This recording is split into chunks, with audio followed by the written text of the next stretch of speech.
एक गांव था गोपालपुर, लेकिन इस गांव में कोई भी नहीं रहता था, बल्कि इस गांव में बड़े बड़े राक्षस और जीव जंतु चुड़ैल भी रहती थी। वह भी ऐसी वैसी नहीं, बल्कि लंबे बाल वाली चुड़ैल, सिर कटी चुड़ैल, नुकीले दांत वाली चुड़ैल। यह सब चुड़ैल इसी गांव में रहती थी।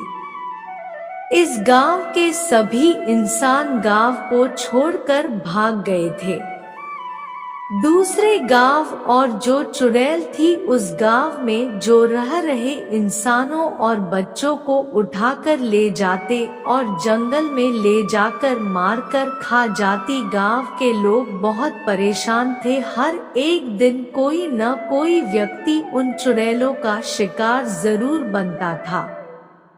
और इसी गांव के बाहर एक तांत्रिक बाबा रहता था। तभी एक इंसान उस तांत्रिक के पास जाता है और कहता है, हे तांत्रिक बाबा, मैं आपके पास बहुत बड़ी समस्या को लेकर आया हूँ। आपके सिवा कोई हमारी मदद नहीं कर सकता, क्योंकि आपको पता है गांव में रह रहे व्यक्ति हर दिन किसी न किसी चुड़ैल का शिकार बनते जा रहे हैं, जिससे गांव के लोग भी कम होते जा रहे हैं। इस समस्या का आपके सिवा कोई हल नहीं कर सकता।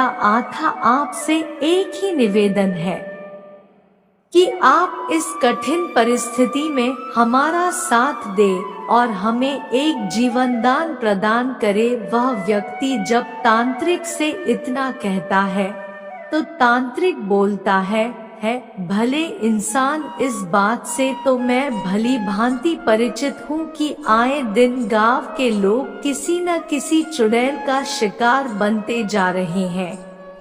भले मानव, अब तुम जाओ, उस चुड़ैल की मृत्यु कल निश्चित है।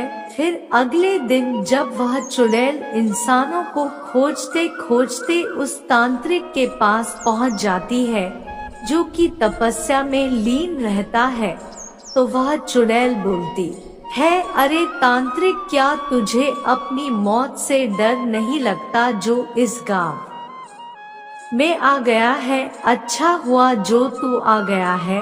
आज मुझे कोई शिकार नहीं मिला, इसलिए आज तुझे मार कर खाऊंगी। कभी तांत्रिक बोलता है, हे मूर्ख चुड़ैल, मैं नहीं बल्कि तू फंस गई है मेरे चुंगल में। मैं बहुत दिनों से तेरा इंतजार कर रहा था और आज मेरा इंतजार खत्म हुआ। तो चुड़ैल बोलती है, तांत्रिक, शायद तुझे पता नहीं कि मेरी शक्ति कितनी भयानक है। मैं जितने इंसानों को मारती हूँ तो उतनी मेरी शक्ति बढ़ जाती है। तभी तांत्रिक उसे चुड़ैल को अपनी शक्ति से मार देता है और उसे गांव के लोग हंसी खुशी से रहने लगते हैं।